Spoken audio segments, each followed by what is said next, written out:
Sevgili dinleyenlerim, çok güzel bir Azeri parça "Kurban olun" dediklerimize gelsin.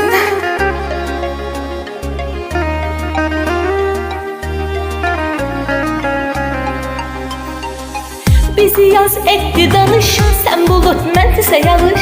Sen olmaz elbet otan, mən gəlib qarış qarış. Otağına mehman olun, sənə belə qurban olun, sənə belə qurban olun. Gel yatağım izlerine, süzülüm gözlerine, sana sensiz sarılan karışam sözlerine. Ruhumda leysan olun, sana böyle kurban olun, sana böyle kurban olun.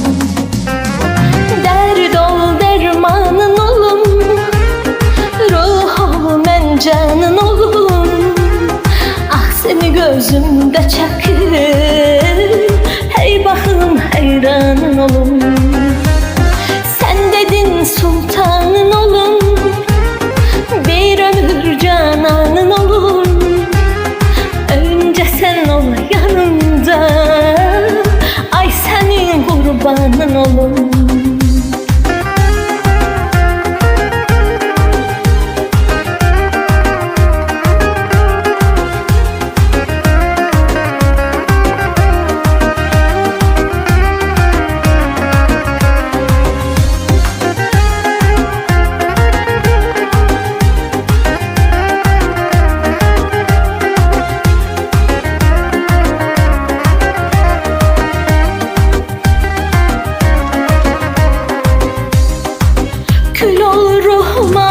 Gizli kal görüşte telaş, kuleyine atrini Hüseyleyim hetrefes, yokluğuna düşman olum. Sana böyle kurban olum, sana böyle kurban olum. Yüreğim senle gülür, çünkü derdinden ölür. Kalbinde kalbi var, onu da senle bölüm. Oy ben peşman olum, sana böyle kurban olum, sana böyle kurban olum.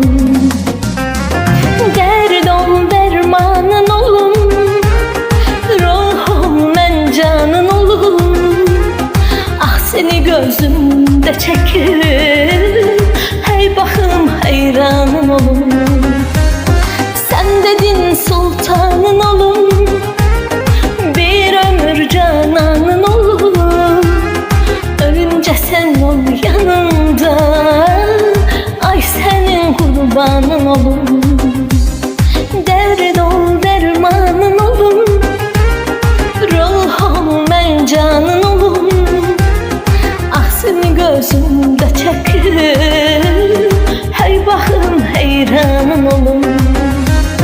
Sen dedin sultanın olun, bir ömür cananın olun. Ölünce sen ol yanımda, ay senin kurbanın olun.